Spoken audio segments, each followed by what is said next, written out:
Hello guys, Mahavir जांगड़ी है and ये है हमारा पॉलिटी का लेक्चर नंबर 11। इस लेक्चर में हम deputy speaker of the Lok Sabha के बारे में डिस्कशन करेंगे। Deputy speaker of the Lok Sabha को लोकसभा का उपाध्यक्ष भी कहते हैं। इस लेक्चर में हम उनके बारे में, उनकी एलिजिबिलिटी, उनकी ऑथ, उनकी सैलरी, उनका टेन्योर, उनका डिस्क्वालिफिकेशन, उनके वोटिंग राइट्स एंड कुछ फैक्ट्स, इन सभी के बारे में हम इस वीडियो में डिटेल में डिस्कशन करेंगे।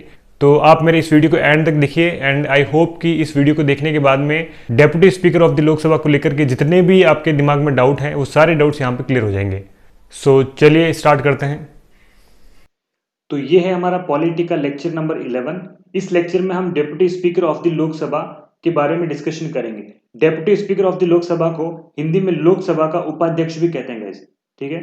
तो इस लेक्चर में हम फॉलोइंग पॉइंट्स जो है के बारे में डिस्कशन करने वाले हैं, जैसे कि लोकसभा का डिप्टी स्पीकर बनने के लिए एलिजिबिलिटी क्या चाहिए, यानी योग्यता क्या चाहिए, और लोकसभा का जो डिप्टी स्पीकर होता है उसकी शपथ को उनको कौन दिलवाता है, कैसे होती है उनकी शपथ, उनकी सैलरी कितनी होती है, उनका टेन्योर कितना होता है, कार्यकाल कितना होता है, और उनका डिस्क्वालिफिकेशन किन कंडीशन में हो सकता है, और उनके वोटिंग राइट्स क्या होते हैं, और कुछ उनके बारे में हम फैक्ट्स भी डिस्कस कर लेंगे। तो चलिए स्टार्ट करते हैं। सबसे पहले आते हैं एलिजिबिलिटी पे।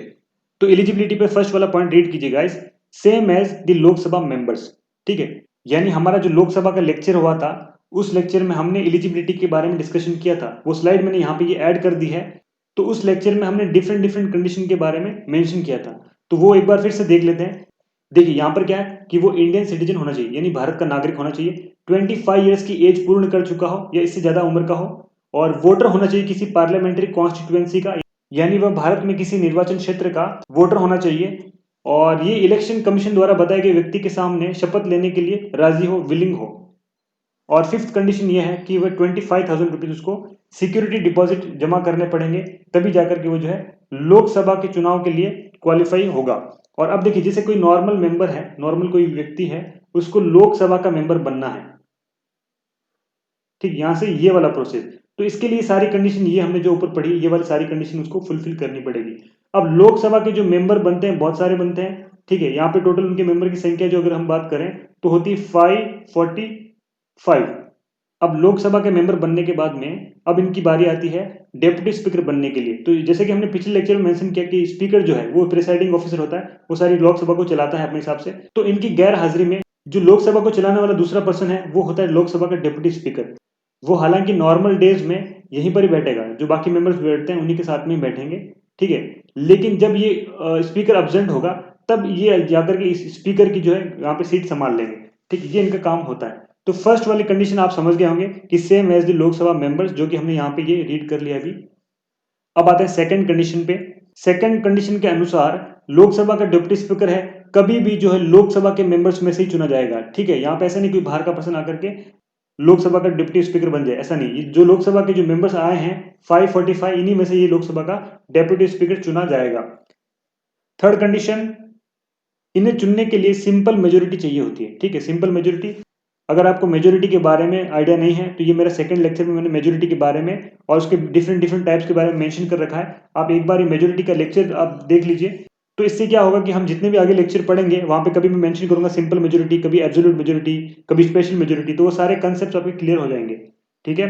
तो ये है इनकी एलिजिबिलिटी। अब आते हैं नेक्स्ट स्लाइड पे, जो कि ऑथ से रिलेटेड है। ऑथ यानी शपथ। अब इन लोकसभा के डिप्टी स्पीकर को शपथ कौन दिलवाता है? तो इनको भी लोकसभा के स्पीकर के समान ही प्रोटेम स्पीकर जो है इनको शपथ दिलवाता है। तो लोकसभा के प्रोटेम स्पीकर इस बार कौन थे? वीरेंद्र कुमार जी थे। अभी प्रोटेम स्पीकर कौन है तो ध्यान दीजिए, आफ्टर एवरी जनरल इलेक्शन, जो कि लोकसभा के जो जनरल इलेक्शन होते हैं उनके बाद में जब फॉर्मेशन ऑफ द गवर्नमेंट होता है, यानी गवर्नमेंट बनाने का समय आता है, तब जितने भी लोकसभा में मेंबर चुने गए हैं, यानी 545 मेंबर्स चुने गए हैं, इनमें से जो भी बुजुर्ग है, जो भी सीनियर लोग हैं, ठीक है, सीनियर लोगों की लिस्ट तैयार की जाती है, 5 6 7 8 9 10 ऐसी लिस्ट तैयार की जाती है। अब उनमें से किसी एक को प्रोटेम स्पीकर बनाया जाता है। इसके लिए उनको पूरी लिस्ट बना करके मिनिस्ट्री ऑफ पार्लियामेंट्री अफेयर्स को उनको लिस्ट सौंपनी पड़ेगी, और फिर वो उनमें से किसी एक को प्रोटेम स्पीकर के रूप में चुनेगी, और वो फिर प्रोटेम स्पीकर चुनने के बाद में उनको राष्ट्रपति से शपथ दिलवाई जाएगी, और तभी जाकर के वो फाइनली प्रोटेम स्पीकर बनेंगे। अभी प्रोटेम स्पीकर सिर्फ 1 या 2 दिन के लिए बनते हैं, उनको सिर्फ और सिर्फ इसलिए बनाया जाता है कि वो जो लोकसभा के जो मेंबर्स हैं या फिर उनके जो लोकसभा के अध्यक्ष या उपाध्यक्ष जो है उनको शपथ दिलवाने का काम कर सके। अब आते हैं उनकी सैलरी पे। तो लोकसभा के डिप्टी स्पीकर जो है उनकी सैलरी कितनी होती है? तो गाइस जितने अदर मेंबर्स की सैलरी होती है उतनी इनकी सैलरी होती है, जो कि 2,80,000 रुपीज है। लेकिन इसके अलावा उनको बहुत सारे अलाउंसेस मिल जाते हैं। नॉर्मल कंडीशन में तो उनको अदर मेंबर्स के जितने ही अलाउंसेस मिलते हैं, लेकिन जब वो लोकसभा के स्पीकर की जो सीट संभाल लेते हैं तब उनको जो अलाउंसेस मिलते हैं वो लोकसभा के स्पीकर को मिलने वाले अलाउंसेस यहाँ पे उनको मिलते हैं। Next, disqualification. अब लोकसभा के डिप्टी स्पीकर का किस कंडीशन में या किन कंडीशंस में डिस्क्वालिफिकेशन होता है? तो यहाँ पर फर्स्ट पॉइंट रीड कीजिए, same as the members of the Lok Sabha.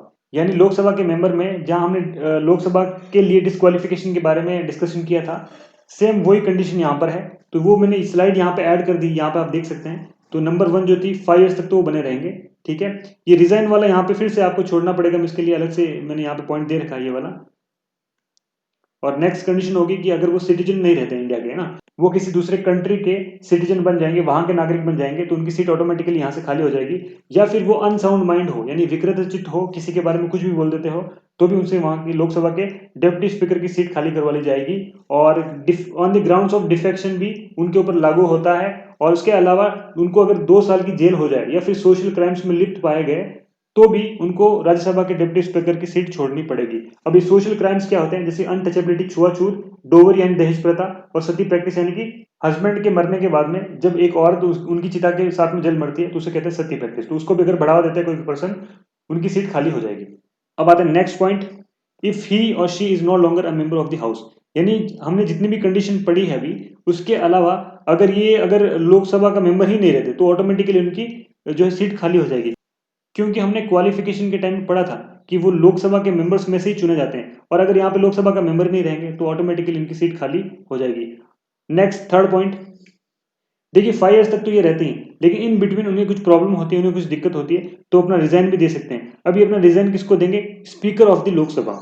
Fourth condition, और यदि उनका कार्यकाल भी पूरा नहीं होता और वो रिजाइन भी नहीं देते, लेकिन उनको कुछ कारणों से अपने पद से हटवाना हो, तो उसके लिए जो मेजोरिटी यूज होती है वो होती है एब्सोल्यूट मेजोरिटी, जो कि सिर्फ लोकसभा में इसको यूज किया जाता है, ठीक है।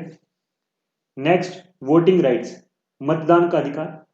तो जैसे कि लोकसभा में कुछ मुद्दे आते हैं, कुछ बिल्स आते हैं, उनके ऊपर अलग अलग जो है मंत्री अपना वोट कास्ट करते हैं, अपना वोट डालते हैं। तो यहाँ पर ध्यान रखना है कि वो नॉर्मल कंडीशंस में नॉर्मल मेंबर के जैसे रहेंगे, तो वो वोट कर सकते हैं फर्स्ट इंस्टांस में, यानी पहली बार में वो मत कर सकते हैं, ठीक है। लेकिन वो इक्वलिटी के समय पे वोट नहीं कर सकते, cannot vote in case of equality.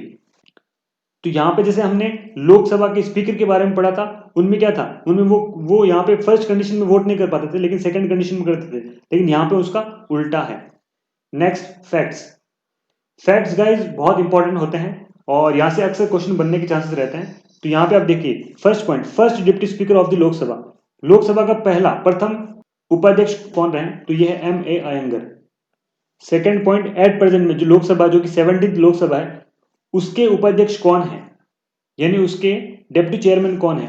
तो उनका नाम है M. थम्बी दुराई, ठीक है। अब ये 16th लोकसभा के डिप्टी स्पीकर हैं गाइस, ठीक है। हमने स्पीकर के बारे में पढ़ा था तो वो 17th थे, लेकिन यहाँ पे ये 16th है।